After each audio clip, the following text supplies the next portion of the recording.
各位回量，昨下晡2:44，台东地上发生热是规模6.8，地动全台湾拢有感觉，比17暗时台东关山规模6.4地动搁较强。气象局重新定义，讲台东关山的地动是前震，地上这件才是主震，因为两个地动的规模来差伤济。气象局否定双主震的讲法。另外，地动测不中心的主任陈国昌嘛讲，余震是愈来愈少啊，乡亲唔免惊。 台北一块大楼内底，黄色这粒红枣泥球，海甲真大力，互民众惊到一直叽叽叫。红枣泥球有660栋，918的地动，自摇就是摇分半，地动强度真厉害。不过917、918连动震，到底是双主震还是前震含主震？气象局来讲给你听。我想这两个差距太大不会是一个主震它的能量大概可以差到5倍到8倍之间。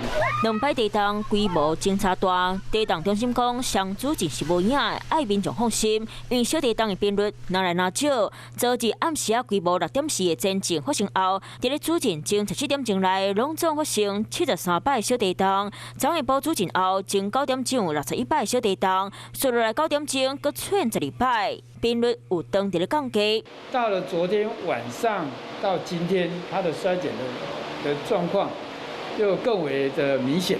未来这个余震的次数还会持续的下降。不过后一摆大地动可能发生在倒位？地科教授预测，因为全台湾拢有短暂的所在，每一摆大地动能量累积超过200年。不过华东地区这摆已经完全好放，台中中华南投地区23年前是有921大地动，所以云嘉南、高雄地区拢爱特别注意。它在过去300-400年来，它的频率就发生的次数比较多。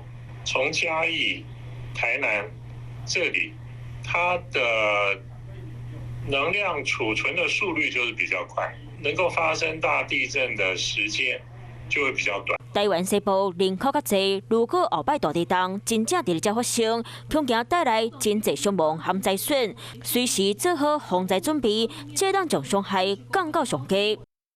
Hello， 大家好，我是乃瑜，要教给大家2个任务。第一个，华视新闻的脸书专页，你按赞了吗？还有华视新闻的 YouTube 频道，赶紧订阅起来，还要记得按赞，开启小铃铛哦。